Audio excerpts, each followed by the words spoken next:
What's up, people? Welcome to your one-stop shop for the biggest wrestling stories this week. This is Rasslin Roundup Weekly. My name is Mex, aka WrestleManiac UK, and I'm alongside my co-host Ignacio. And on today's episode, it's all about the big matches that have been announced and made. Some happening next week, some happening a bit further down the line. But of course, AEW Grand Slam is this week. We've got Reigns versus Lesnar announced for the Saudi Arabia Crown Jewel show, possibly for the Universal Championship. We'll talk about that. We'll talk about Big E cashing in and becoming WWE champion earlier this week. And of course, we saw the re-debut or debut, if you like, of NXT 2.0. So we're going to get into all of that today. But first, remember to smash that like button, subscribe to the Wrestling Republic YouTube channel.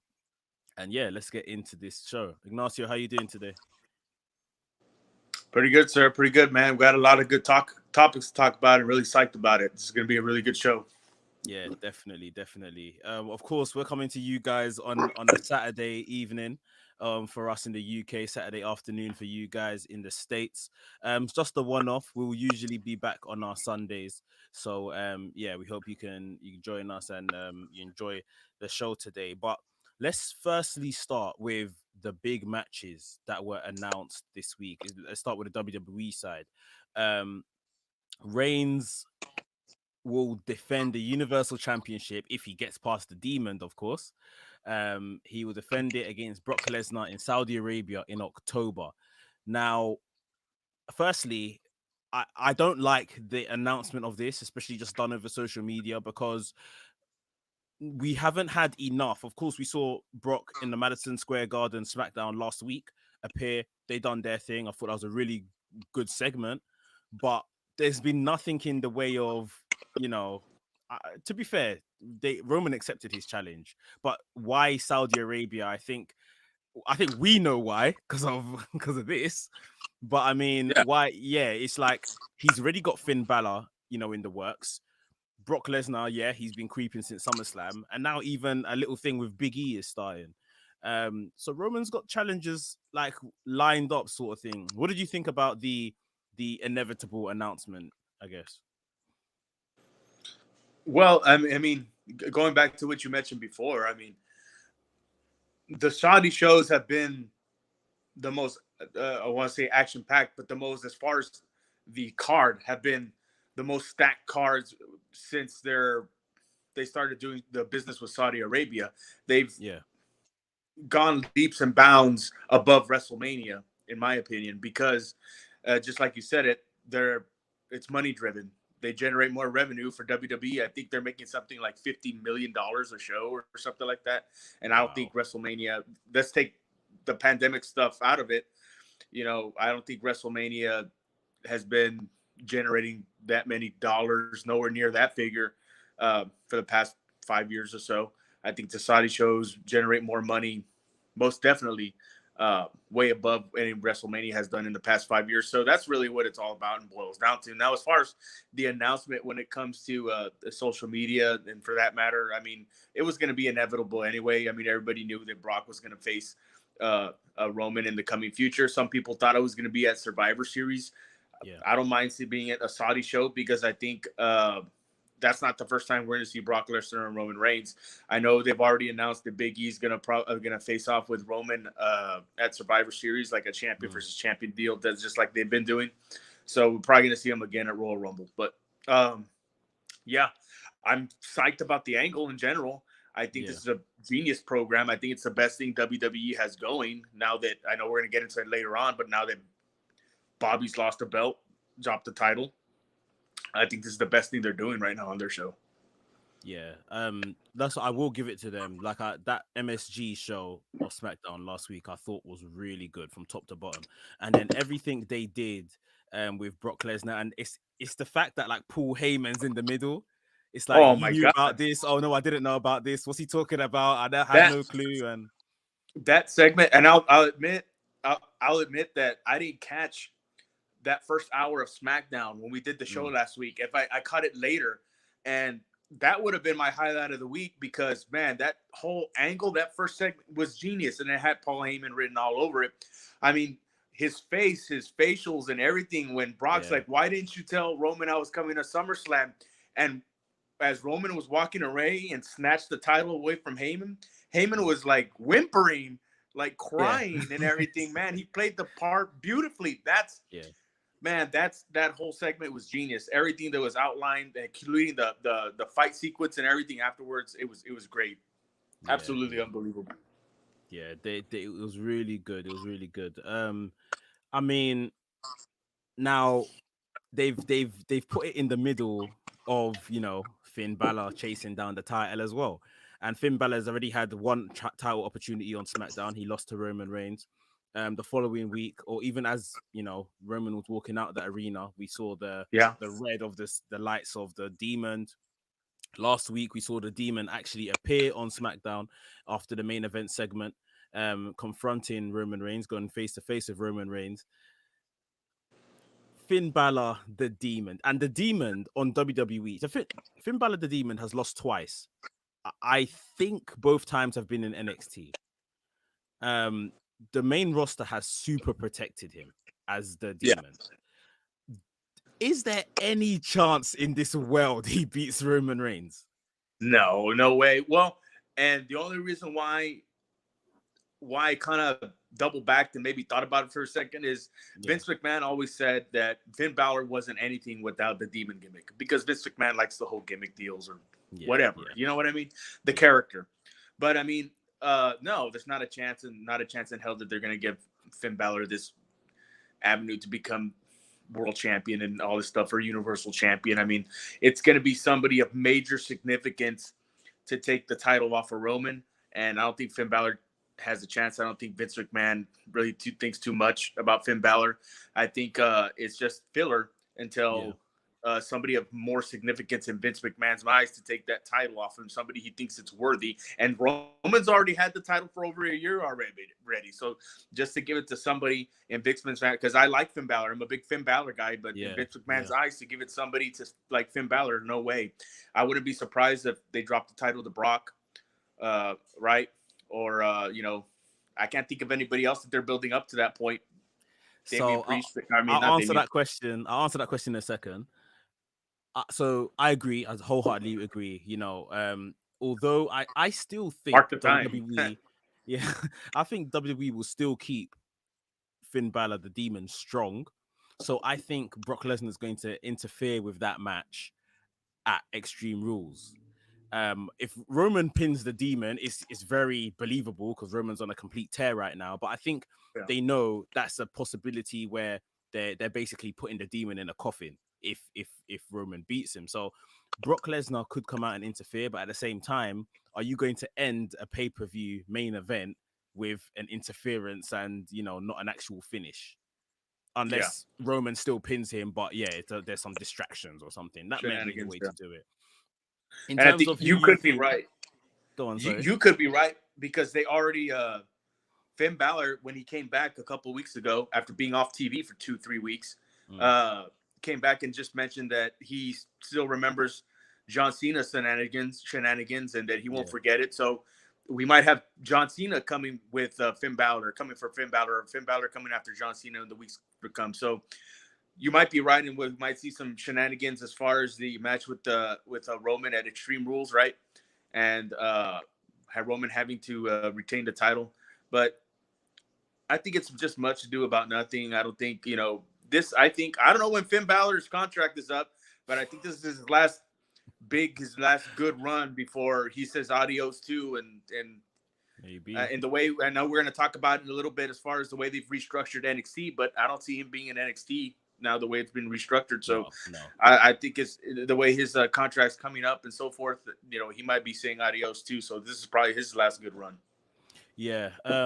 You just mentioned John Cena there. I think it would, if John Cena has the availability in his schedule, I think it would be really good to see John Cena, Finn Balor, at the Saudi Arabia show as well. It's big Oh money. They yeah, can get John Cena there. Finn Balor will go, and it continues on from the debacle that happened at SummerSlam with who's signing the contract to face Roman.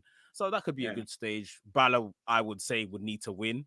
But of course, that Saudi show is all to please the prince and the people, and they Yeah. won't be happy if they see John Cena lose. So, but yeah, I think it'd be a good opportunity for Finn Balor anyway to put him in front of that kind of big crowd. Um, Yeah. but yeah, I think Lesnar versus Roman's a massive match. I'm sure we both agree that Roman will retain. Or do you think Brock Lesnar will beat In him? Saudi, Yeah. uh, against Lesnar and Saudi. Yeah, Lesnar Is that reigns in Saudi. yeah? What do you, what's your early Yes. prediction? Yeah, no, I think Roman's going to retain Mm. because I think it's going to build up to another match. Like I said, not at Survivor Series because they've already either announced or they've already hinted that Big E's going to face Yeah. Roman at Survivor Series. So it's either it's not going to be. I don't think it's going to be TLC because Brock Lesnar's trying to compete in a fucking TLC match. You'll never see that.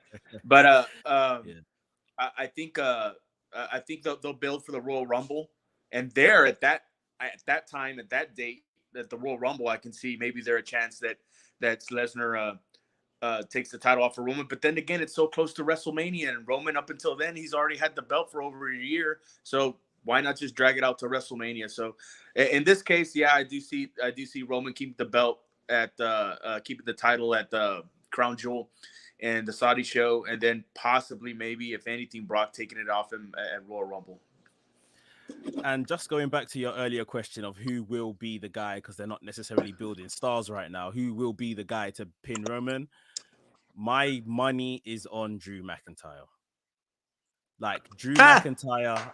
That I mean, it's not the popular answer. I agree, but I think Drew McIntyre is their second guy, who they see as their second guy. Damian Priest is progressing well, and maybe they've got eyes for him for that spot. But I think Drew McIntyre is still owed, quote unquote, the big WrestleMania win, the big championship win in front of everybody. We thought it may come many oh, times against Bobby Lashley.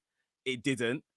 I still think, and like I said, this isn't necessarily that I agree with this. I still think they right. have Drew for that spot. Roman often mentions Drew as his favorite number two, holds him in high regard. But and Roman has beaten Drew twice already, like since Drew's come back. He beat him at WrestleMania 35, I think it was, and he beat him at Survivor Series last year. So I think obviously with the draft happening in the next few weeks, Drew comes over to SmackDown, and I actually Yeah. think the WrestleMania match for next year, although it may not be marquee, Brock versus Reigns 2 might be more marquee. I think the match may actually be Roman Reigns versus Drew McIntyre for the title. Mhm. Yeah, that might be that.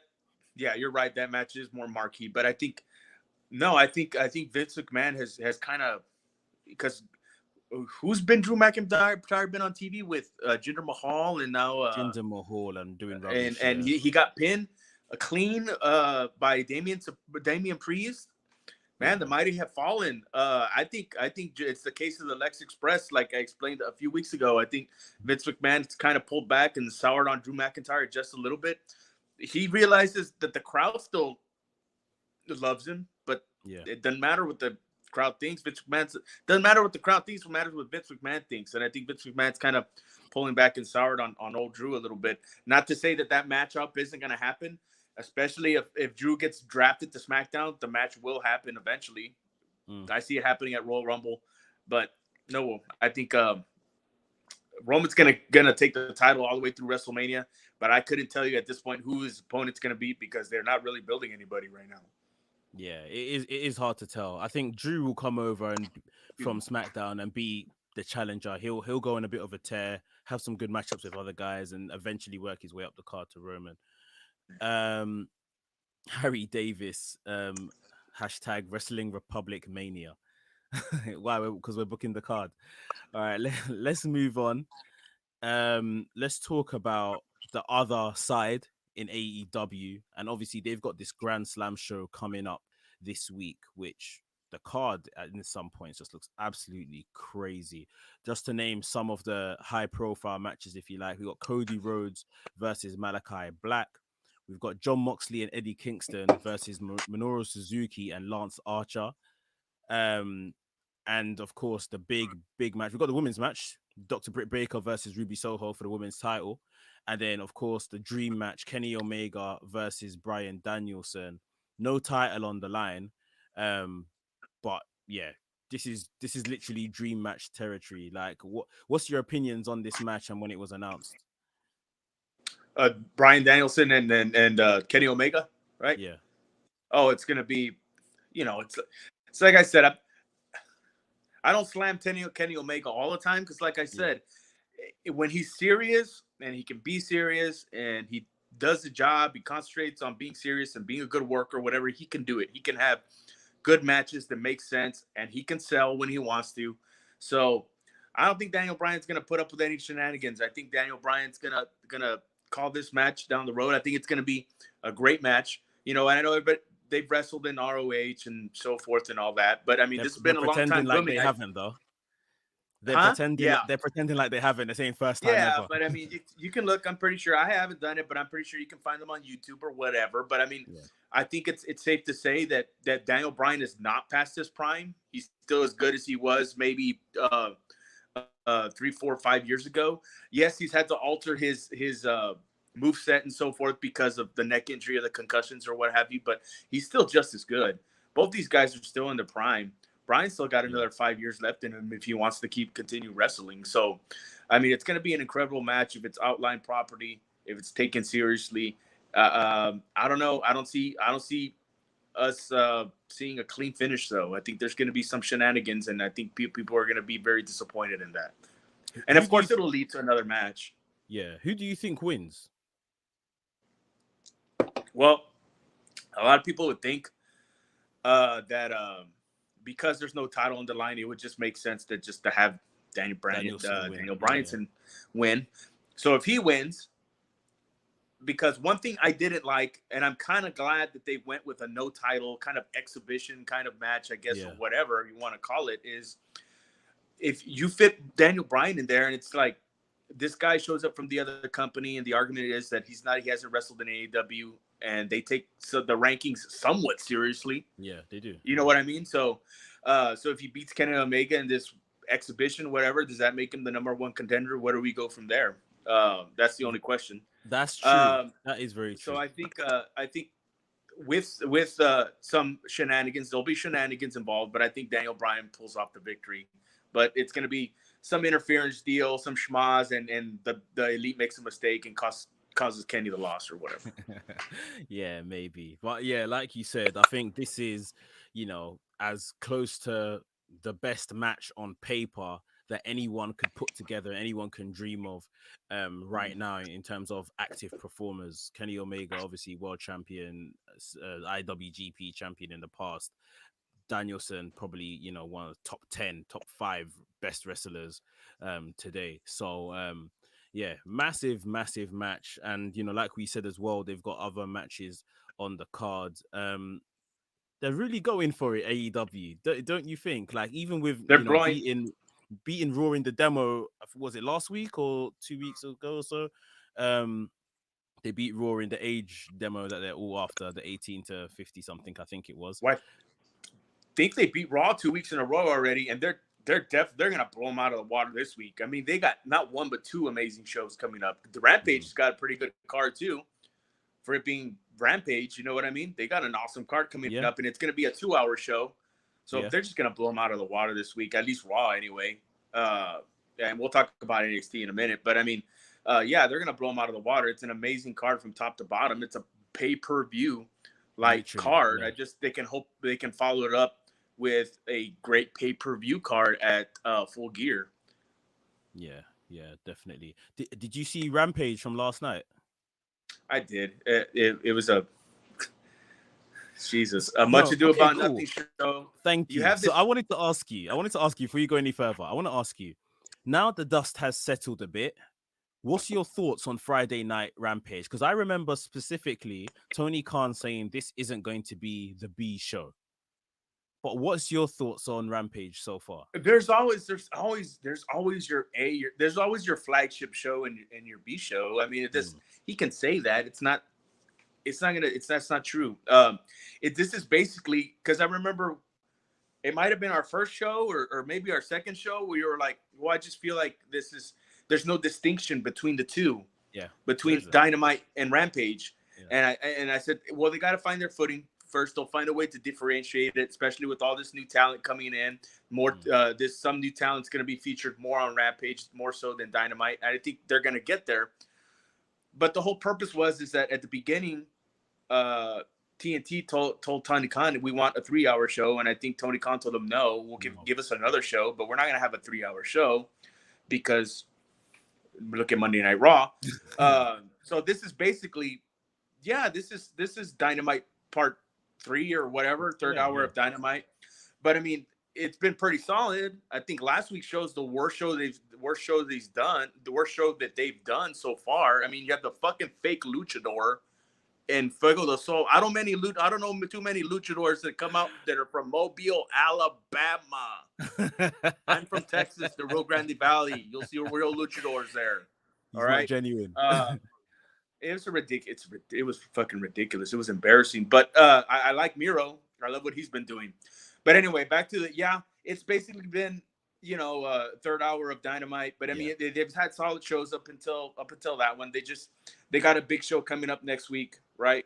And probably the big going home show for Full Gear in about a month or so. That'll be another big show. So Rampage is going to be up and down, right? Because it's at 9 o'clock. At 9 o'clock, you're fighting sleep over here, right? So your big match, that's why they have their big match or their main event match mostly either in the first match because you're fighting sleep, right? It's like it goes back in the old days of WWF Saturday Night Main Event.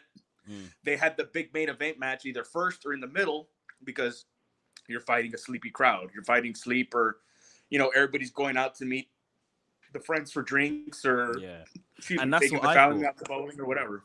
Yeah, that's what I thought. I thought they've put this on at 9-10 p.m. In the States, depending where you are in the States, and it's like, aren't people going out about to start their Friday night? You see what I mean? Yeah. Are they gonna get a good TV rating? Again, I'm not one that cares about TV ratings, but for those that do care, I thought that's why Rampage was tougher. It has been somewhat consequential. Like, you need to watch Rampage to kind of see how things are going. It's not like a complete dud of a show like WWE Main Event, but I just feel it's clearly the B show. Although he didn't want it to be, it's clearly the B show.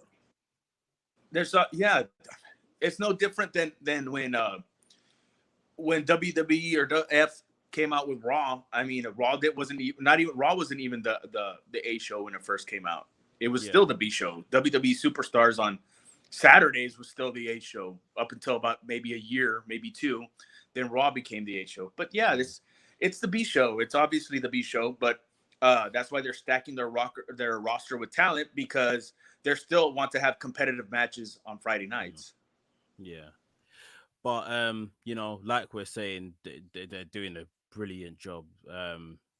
WWE are scrambling to keep up with them, so much so they're sending Roman Reigns and Usos over to Raw on Monday night to have the 6-man tag match against the New Day. Obviously, WWE champion Big E there as well. So that's what they're having to do to keep up with AEW right now, which is good stuff. And as we mentioned, New Day, Big E, let's talk about what happened on Monday. So I'll kind of go through the stages of the events that took place leading up to it.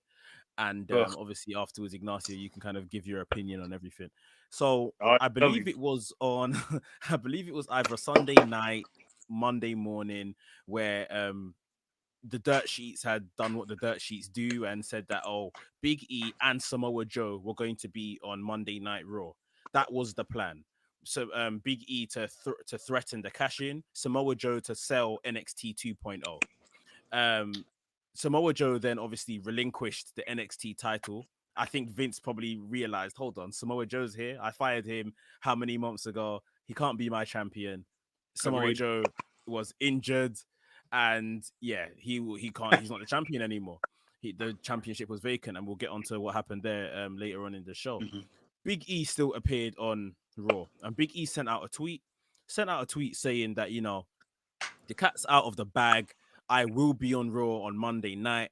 I will be cashing in my Money in the Bank briefcase. Cool. All right. Big E opened the show, lots of energy. he basically, there was a segment between Bobby Lashley and Randy Orton. They moved Bobby Lashley and Randy Orton's Extreme Rules match to Raw to kind of accommodate what Big E was going to do. Um, and they were going back and forth, Bobby Lashley and Randy Orton, and Big E was basically saying, I don't, you guys having a war of words. I'm walking out of here as champion, so you guys can go at it. He taunted Bobby Lashley backstage during the night. He taunted Randy Orton backstage during the night. And in the main event of the Randy Orton Bobby Lashley match, we saw Bobby Lashley retain the championship. After the match, he went on to attack Riddle. He went on to attack Randy Orton, and slamming Randy Orton through the announcer's desk. He bumped his knee or something. I think that he was selling the knee throughout the match anyway. And that's when we heard Big E's music hit. Came running out with the referee, gave the referee the briefcase, cashed in, and they had a bit of a 3-minute match before Big E dropped him with a big ending and became the WWE champion. Big elation. New Day came out. This, that, and the other. Bobby Lashley, the reign he's had, it's all gone now. And they said that this was decided on Friday Night SmackDown, that Big E was actually going to go to Raw and cash in. That was decided the week before. A lot of people have said, and I guess you can speak on this a bit more as well, that in the US, the Monday Night Football has resumed. It's back on TV. So maybe this was something to go against, one, AEW's ratings, and two, Monday Night Football. But we have a new WWE champion from it. Big E. What's your thoughts on everything, how it played out, and where we are now? Ugh, God. Well, first, the segment is Randy Orton looks like a badass. Bobby Lashley looks up like a badass. MVP's dapper and everything. They're good. And then you have the two fucking clowns in the background. The moron on the scooter. And then Big E dabbled in unicorn crap, carrying the briefcase. He's an overgrown fucking man-child spending the past 5 years shoving pancakes up his ass or down his pants, down his crotch, more accurately, tiptoeing the tulips to a trombone, gurgling cereal. This man is an embarrassment. It's demeaning the title. It's just, you know how he got into wrestling? I swear, he walked out of a Gold's Gym carrying a can of tuna and a protein shake, saw a WWF truck pass by and said, "Oh, I think I'll be a wrestler." Look, the man does not deserve this title. I'm pretty sure it's the same thing with Kofi. Just because you're the nicest guy in the world doesn't mean you deserve the top spot. Mm. I was laughing because their response to the overwhelming amount of talent that AEW has required is making Big E champion. I laughed and I said, you know what? Fine. I'm okay with it, because six months from now, when the ratings are plummeting still with Big E as champion, WWE is going to shit can him. He's going to end up being a towel boy at a cold Gold's Gym. I mean, it's just ridiculous. It's awful. It's terrible. It's the total bad move. The best thing they can do right now is turn Drew McIntyre heel and take the title off of him. That's an idea. If I wasn't so sure that Drew McIntyre will be going to SmackDown in the next few weeks, that's an idea. Now, I do have to say, I'm happy for Big E. I'm happy for him. This is a total reactionary thing of let's make him champion tonight, because of ratings, this, that, and the other. And that's what annoys me quite a bit. Also, the fact that I have been calling this on my channel, I called this the worst successful cash-in ever, because we have seen where in the past the face characters have said that, they've called out the champion, meet me at this place, ECW One Night Stand or WrestleMania, whatever the case is, and we'll have the match there. And there's some build up towards it, even though we know that night they're cashing in. But this whole thing of it just came out like, oh, I'm cashing it in on Twitter, and he just turns up. It's like the taunting he's been doing to Roman and Paul Heyman. They should have had him going over to Raw and doing that to Bobby Lashley as well, so that whenever you wanted to panic and push the button, there is like some build up to it. There's like, well, he has been kind of checking out Bobby Lashley and what he's doing.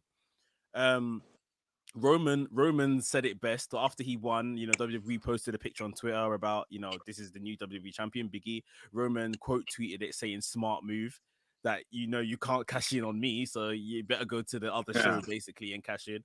Um, I didn't mind him as Money in the Bank, holder. I would have held out to this for this, and built a better story. And it's very reactionary. It's very thing, just because they need to basically. And as for Big E's demeanor, I want a more serious Big E. I definitely want a more He serious, could do it, and he can do it. We know he can. We know he can. Yeah. But I think this demeanor, it gets over a lot with, of course, the younger kids, which they care a lot about because they're selling merch. It's obviously the New Day, what the New Day have been for the past 6 years now, if not longer. It's not what us adults want to see from our wrestling. I totally hear that. But it is what it is. It's a shame. It is what it is, but ultimately it is what it is. And like you said, I just hope that they've shout out to Bobby Lashley because he done a great job, like you were mentioning earlier, him MVP, and they basically canned him immediately just because of ratings and trying to get Big E, big face pop, face champion. And like you said, that is very likely the same thing can happen to Big E. They just can him for whoever's next, and he never really does achieve a brilliant run. That's what they did with Kofi, with Brock Lesnar when they moved to Fox. That's what they've just done with Bianca Belair when Becky Lynch has returned. It's too reactionary, and it just doesn't really make sense or can be justified sometimes. No, it's not organic. They're backed up against the wall and they're trying to figure out what to do. And man, it's just, there's a lot of pressure that comes with carrying the company and carrying those titles. Yeah. There was more pressure when it was just one title, but I mean, now there's 2 or 3, if you want to count NXT. But I used to think that the NXT champion was the real WWE champion, or should be the real WWE champion. But that's the one I care about. Yeah, but man, there's a lot of pressure that comes with being the top guy or that top guy, and I don't think Big E, he's not ready for it. And my friend here thinks that Big E's not ready for it either, but he's a unicorn, so let's get his opinion on it. Here's Sparkles, right? And this is his opinion.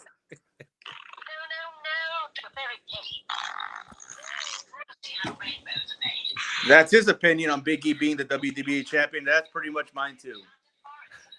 Yeah. Right now, it had to be him. It couldn't be Roman. It could never be Roman. It had to be Bobby Lashley. I would have stopped. If he would have cashed in on Roman, I would have just stopped watching SmackDown. It's funny because altogether. I said the only way Roman could lose this title right now, because he looks so good, is through a cash in, because it's the nature of a sneak attack. Do you see what I mean? But yeah, even now, like the way they cashed in Big E, it's like, oh yeah, I'm announcing I'm gonna be on Raw and I'm gonna walk out as champion. New Day were fighting MVP and Bobby Lashley since the summer, June, July. You remember Money in the Bank? Kofi had a title match against Bobby Lashley. I think Hell in a Cell, Xavier Woods faced Bobby Lashley. They could have literally had, this guy with the briefcase, Big E with the briefcase, watching all of this on TV, and we're watching him watch it, and he's gradually getting pissed off that his friends are getting beaten up, and he can be coming out and checking out Bobby Lashley and stalking Bobby Lashley and say, I'm coming for you, sort of thing. And like I said, the WWE are going to panic anyway. They're always going to hit the panic button because it's what they do. Yeah. But at least then it would have made sense, because we're watching this play out. He's beating up his friends. He's not happy about it. Not just a tweet, I'm going to be on Raw. And then, 3 hours later, he's champion. Well, that was a good analogy with the whole build up with the New Day. Like, it was Kofi first, and then Xavier Woods in between and stuff. I didn't even think about that. But not only that, the whole look of it, the way they formed it, is all wrong. I mean, you have Big E, who's supposed to be one of your top babyface now, and he basically beat and wounded Bobby Lashley. I mean, Yeah. you can't help but feel sympathy for Bobby Lashley. The Hmm. psychology's all wrong. Yeah. Yeah. You know, you should have done it like how you mentioned, build it up. Hey, Bobby Lashley, I'm coming after you. I'm cashing in the Money in the Bank in Saudi or whatever, and use Big E's brief. First of all, I'm not a big fan of the Money in the Bank. All right, but I mean, Oh, okay. they have it, so okay. But you should have done it how they did it with John Cena. John Cena took the babyface way of cashing in the Money in the Bank, right? Not a sneak attack deal. Hmm. That's the way a baby face is not supposed to sneak attack, all right? That's the traditional baby face. But I don't like the Money in the Bank. I don't like baby faces having the Money in the Bank briefcase. But I mean, Yeah. if you're gonna give it to a baby face, then they cash it in within the lines of the rules or whatever. It made it made Biggie look more of a heel than Bobby Lashley, in my opinion. Yeah. Yeah. Yeah. It's So it's like I like Money in the convoluted. Bank. I like Money in the Bank. I do like it. I do think over the last few years they have absolutely ruined it. If I'm thinking back, my memory serves me well that my favorite and last best cash in I've seen is Seth Rollins. I think Seth Rollins was Yeah, brilliant with the Money in the Bank briefcase, and then when he cashed it in, he was brilliant. Um, but yeah, I think it's something that the nature of it is designed for a heel. Like yeah, a face with the briefcase has to be doing very, very good stuff. And even on SmackDown before he went over to Raw, Big E has just been in the shadows, taunting Paul Heyman, which is fine. But he hasn't even been having matches really, or maybe six featured. man Yeah, tags or something. Like it's just really, really a mess. And he's gone from pretending to be a janitor to scare Paul Heyman and maybe an odd 6 man tag for no reason to becoming WWE champion overnight. Like I said, all the best to Biggie. I hope they don't mess him around, but we can only expect the worst watching WWE. And Bobby Lashley, well, he's lost the title now. I'm guessing he's still got his Saudi match with Goldberg, which he's surely gonna lose that as well. yeah. Because But Goldberg there you loves go. his There, soul and see wants you later, revenge. Bobby Lashley. And this is it. This is the problem. You've actually just killed someone that has been a champion for maybe about 200-ish days now. Like you've just absolutely killed him with Biggie, and now you're gonna kill him with Goldberg of all people Yeah, because Saudi love Goldberg. It's I nuts, man. guess. Do they? I guess. They do. They do. They love him. That's He why almost killed, he he, almost killed the Undertaker in Saudi Arabia. since they've started doing the Saudi shows, Goldberg hasn't Uh, missed one. If I'm correct, Goldberg's become champion at 2 of them. Like it's absolute mess. Like, yeah, but that's what it is. But before we said we'll talk about NXT, let's yeah. talk Let's about get off this NXT. already. Uh, NXT happened, from the beginning of the week. NXT was kind of different because, like I said earlier, Samoa Joe all of a sudden he's been injured. He wrestled one match, which was his championship match, where he won. He hasn't wrestled since, and he's come forward and said he's got an injury. He won't be cleared, but yet WWE cleared him for the championship match, and he's relinquishing the title.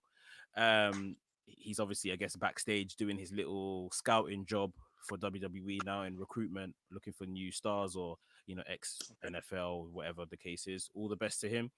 I can't even see him ever returning to NXT TV because of how it looks now. But we've got this new NXT 2.0. One of the main features of this particular show was the fatal 4-way match for the NXT Championship. It was meant to be Champa versus O'Reilly versus Pete Dunne versus who was the last guy? Champa, O'Reilly, Pete Dunne. Who else was in that match? LA Knight. LA Knight, that's the guy. And obviously we saw backstage Kyle O'Reilly was taken out by Pete Dunne and Ridge Holland, and Step Up Von Wagner, who made the save. Ooh, He made the save, and William Regal put him in the match. Um, Great match. That's what NXT do best. The actual fatal 4-way match was very good in my opinion, and we saw Champa walk out as champion. But before we get there, obviously we were introduced to this whole new NXT 2.0, from new entrants I don't mean entrance music, but like, theme music for the show, to all the lights, the new arena, everything like that. Aesthetically, Ignacio, what was your initial reactions when you saw just the whole new setup of NXT? Well, as a whole, I had an open mind. Aesthetically, firstly. Okay, it's lively. Mm, I mean, it's what WWE does. Look, WWE production wise and stuff, they're the best on yeah. what they do, right? Because they can do it, they can afford it. I mean, the arena looked like it was they were wrestling in a high school gym, but I mean, I'll stick with aesthetically. It's just very colorful. Uh, it pops, I guess. It's very juvenile. I don't know. I So fuck. for I don't know. I me, mean, production wise they always do very well, right? yeah, But I mean, yeah. it's more a little more cartoonish than WWE than WWE has done in a while. So you know, For me, the lights and the colors within the logo and everything is a bit too much. Like they yeah, have with Raw, like they have with SmackDown. Just choose 2 or 3 main brand colors and run with that. I don't need all these splashes of color and stuff. I actually liked the arena because I hate the CWC, all the cages and people behind cages and stuff like that. I just Mhm. didn't like it. I thought they needed something like this, and it looks pretty good in my opinion. um the whole yeah, I think aesthetically it's okay, but it's something that we probably won't talk about in 2 weeks time. We'll probably be over it. Yeah. Now obviously the main drive of this NXT 2.0 is the younger talents. We're going back to the roots of developmental talents. It's going to be a developmental show, not a show for these indie guys. AEW have basically stolen that market now somewhat. So we're going to go back to our roots and build stars for Vince that will succeed for Vince on the main roster. So in terms of the talents we saw, and I gotta remember names now. Bron Breaker versus LA Knight, so that's a new face, a new name we've seen. We saw I've forgotten the big guy from previously on Evolve. He was in the NXT Holiday. tournament. Who's that? Oh, I'm sorry. Go ahead. Go ahead. I've forgotten his name, but we saw these 2 guys. We've seen one of them before, but Yeah. one of them was brand new, fresh. I think he's 19 or 20 years old. We saw them Mhm. take on Imperium. We saw Carmelo Hayes, who won the breakout tournament, be paired with another new guy, Trick Williams. We saw B-Fab of Hit Row finally get into the ring, and she had a match against another lady. I'm God, not that even sure was she mentioned her. that was a, Yeah, a we'll get Bambi on onto it. ice. We'll get Uh, onto it. And of course, like we mentioned, Von Wagner pushed into this massive title match. And I can't even lie to you. The minute William Regal said, "I'm putting you in the match," knowing what they're trying to do with NXT, I thought, oh my God, is this guy about to win the NXT title? To be fair, he was pretty decent, done what he needed to do, in my opinion. But yeah, he's a young talent. I mean, with this new drive, and then of course we saw after Ciampa won the title and after he was watching the wedding, we saw Bron Breaker uh, um kind of confront him when they were greeting each other, looking at the title. So that looks like someone that could be a number one contender. But yeah, with this new direction and how they kind of posed NXT from what you saw last Wednesday night with all the new faces, what's your opinion on the approach they're taking? well, I can't. Look, I went in with an open mind because it's not a third brand anymore, Yeah, right? That's it's not. Triple H had his chance in Vince McMahon's eyes. He failed, and he did. yeah, He failed to. He couldn't compete with AEW because Triple H tried to be the indie darling for the 3-4 years ago. I mean, he was trying to get all the best independent talent and to NXT. AEW beat him to it. Maybe that was part of the reason why it didn't work out. But yeah, another reason is that in NXT for the past couple of years, you've pretty much seen 3 years the same top guys on top because they were trying to be this third brand. yeah. Now they're back to being just a developmental institution or territory or whatever. So I came in with Yeah. an open mind. Everybody on there was green as goose shit. Uh, It was off. It was obvious. Braun Breaker. He's green, but he was fucking incredible. He He's a was good. strong guy. He beat down LA Knight, who like nothing squashed him, and then so we knew LA Knight wasn't going to take the title. He just got embarrassed. So basically, what these guys are going to be doing now, you have like guys like Ciampa, Gargano, Pete Dunne. LA Knight, Pete Dunne, or maybe not so Pete Dunne.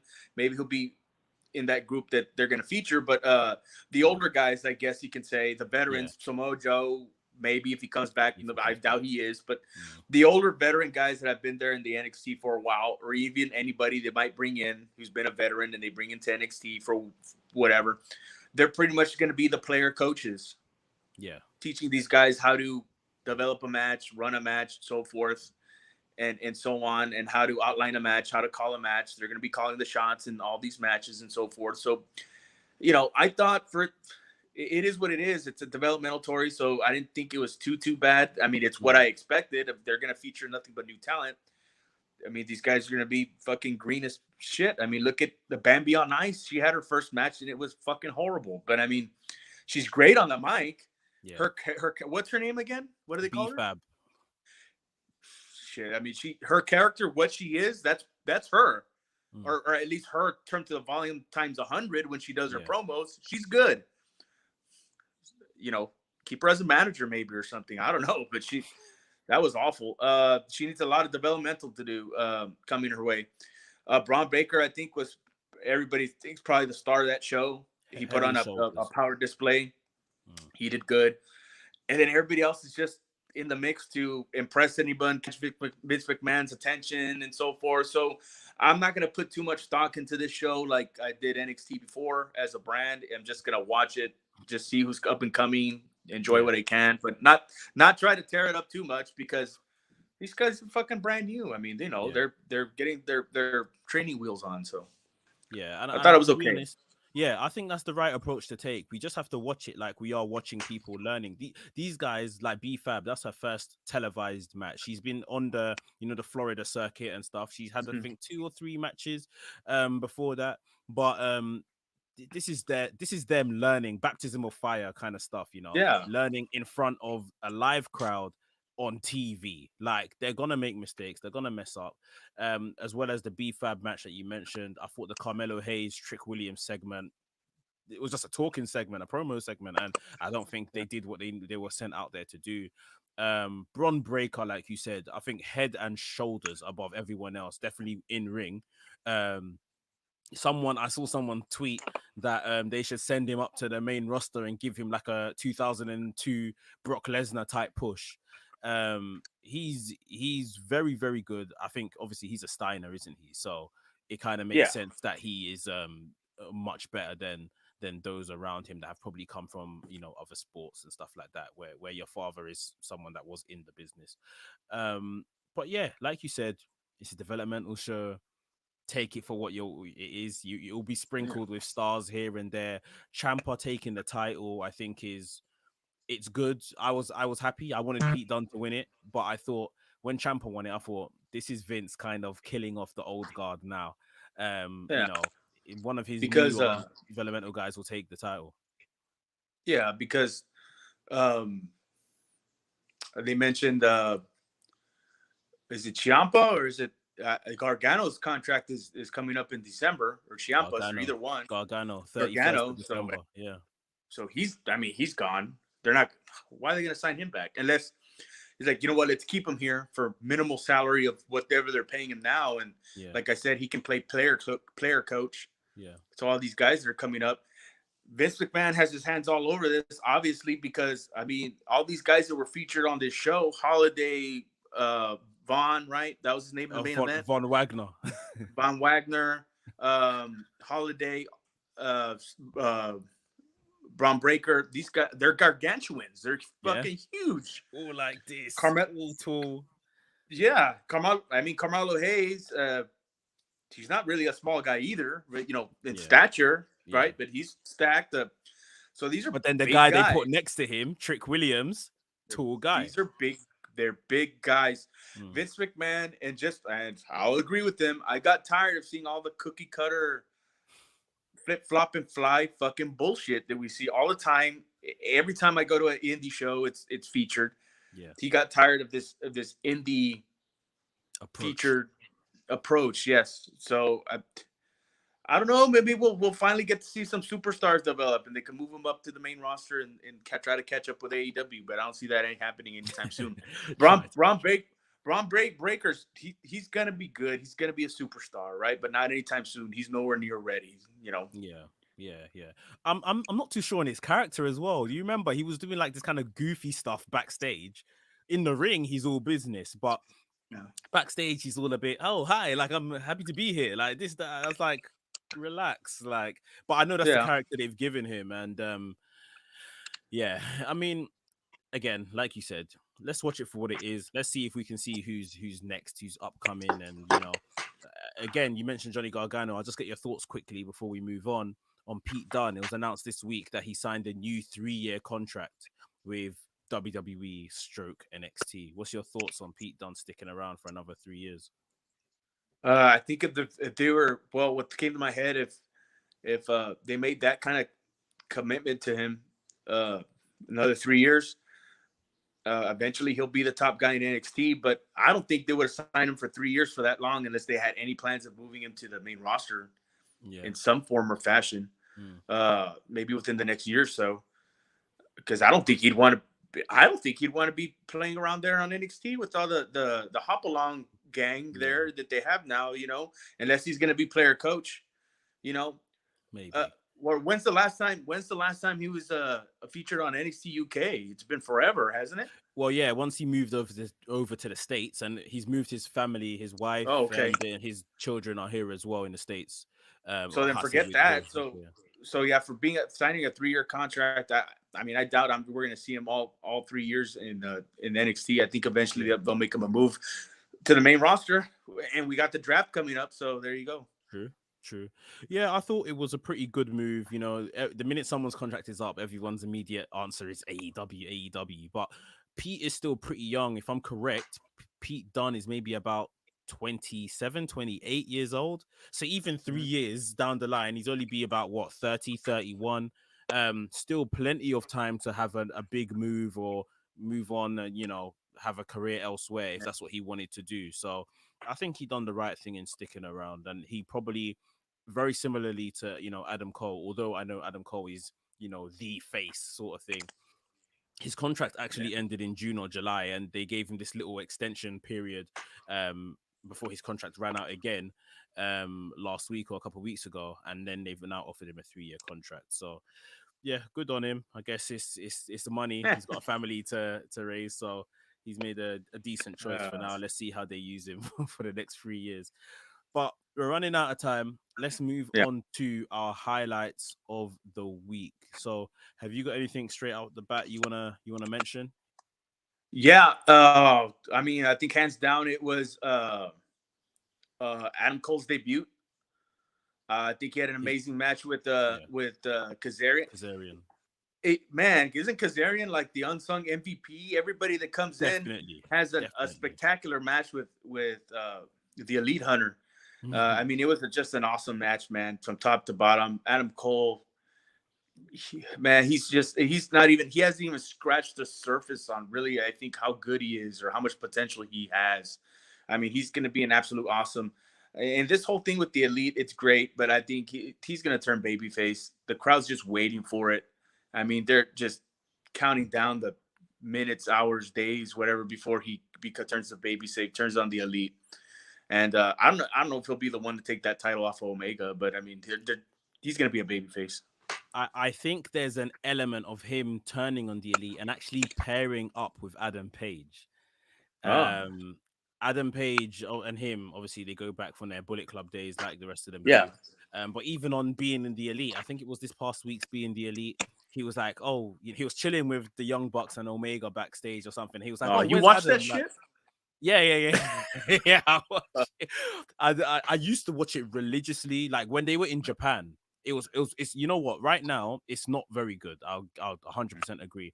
But sometimes they do things that Sometimes they do stuff that plays out on TV on Dynamite and stuff. And at first I was saying that's not good because you should be telling people to watch BTE if it's going to play out on TV. Yeah. So I was watching BTE to make sure I didn't miss anything that was playing out on BTE. But yeah, when they were in Japan and it was just vlogs of kind of them being foreign wrestlers in Japan, I felt it was better. Now it's just like, yeah, it's a bit of a meh.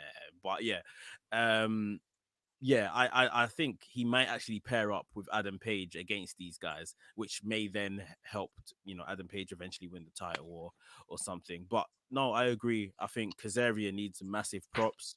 Adam Page is, Adam Cole, him being in AEW, having that first match out the way now, he can hopefully move on to bigger, better stuff as well. Um, my highlight of the week this actually came from Rampage last night. The promo between Britt Baker and Oh, Ruby Soho, I thought was really, really good. It literally turned into a roasting session, like woman for woman, line for line. They were just really going at each other. And I actually think this is the best promo segment or the best maybe women's segment in general, bar matches, obviously. The best women's segment that AEW have had since their inception, since the beginning, because I feel like Britt Baker is probably their strongest talker, but she's been saddled with having to have promos with either people that are still very young and inexperienced yeah. or people that are foreign that don't speak the language fluently. So I think this was head and shoulders above anything else two women have done within that ring in terms of a promo segment. Um, Unfortunately, Ruby Soho picked up the belt, stood tall afterwards, and we all know in wrestling what that means when you pick up the belt before your title match. You're not gonna you're not gonna win. But yeah, I really enjoyed this segment last night. Yeah, it was good. I agree. But I mean, it's just, man, you hit it right on the button that, well, Britt Baker's one of their, well, she's the strongest female promo. Yeah, And she's one of the top promos, period. But I mean, just with Ruby Soho, the content, the delivery was what she was saying. It was good shit because the reason why it was good is because it was real, yeah, right? It had realism to it, and that exactly. shit sells. It's like back when Cena and Roman kind of took shot at each other. Mm. Same thing because there's some realism to it. So that's what makes it good. But it's just her cadence, like her delivery. She needs to. Who Is she Ruby? she's still huh? Yeah, Ruby. She's Yeah, still yeah, you're tied to right. You're that. right. She's still tied to that WWE scripted monotone bullshit. And if as soon as she learns how to just put herself into the Break out of promo, that. she'll get better. I don't have a question as far as her in ring stuff. She's good. There's no Yeah. question about that. But I mean, it's going to be a big match, and it's going to be on the Wednesday show, right? Yes, it's And going to be on a Wednesday show. okay, yeah. So it's going to be a big match on a big platform, a big show. So she'll show what she's got. But I mean, it's not going to be her day. But it was a Yeah. great. It was a great segment. It was a great segment. Yeah, Yeah, definitely. yeah. They really done a really good job. Like you said, and like many others have said, Ruby Soho looked a bit, yeah, like she's trying to remember lines. She was a bit not so, delivering them as punchy as Britt Baker was. She was looking a bit nervous at times as well. But like I've been saying to people, she's in there with one of the best promos in the company, not just the women Yeah, in the company. So even if, even on your best day, if someone puts you in the ring against The Rock, let's say, back in those yeah, days, you're going to be nervous, but yeah. I think she's done a good job, especially as her first kind of big talking segment on AEW since she's got there. And like you said, she is still trying to break out of the mold of I say something, I'm maybe waiting for a crowd reaction, I'm waiting for, how WWE script thinks. So I think this was really good by Ruby. Um like you said, Wednesday won't be her day, but we Yeah. will No. see how things go. But yeah, that was this week in wrestling, people. That's the show. Thank you for tuning in and joining us. Remember to smash the like button. Remember to subscribe to Wrestling Republic on YouTube. And we will be back Sunday next week, our usual time. Ignacio, any last words before we get out of here? Just smash that like button and keep making Wrestling Republic and And Rasslin Roundup, I think the most viewed show on Wrestling Republic, right, Meeks, or something. Yeah, We got a it's, lot. We got a lot of views on YouTube. it's got to be up there, 100%. That and the So Instagram, people are going mad on the Instagram. So yeah, man. So yeah, keep that up. You guys comment, give us your opinions. Maybe tell us what you want to see on the show. yeah, that's exactly it. Thanks a lot, guys, again for tuning in, and we'll be back next week.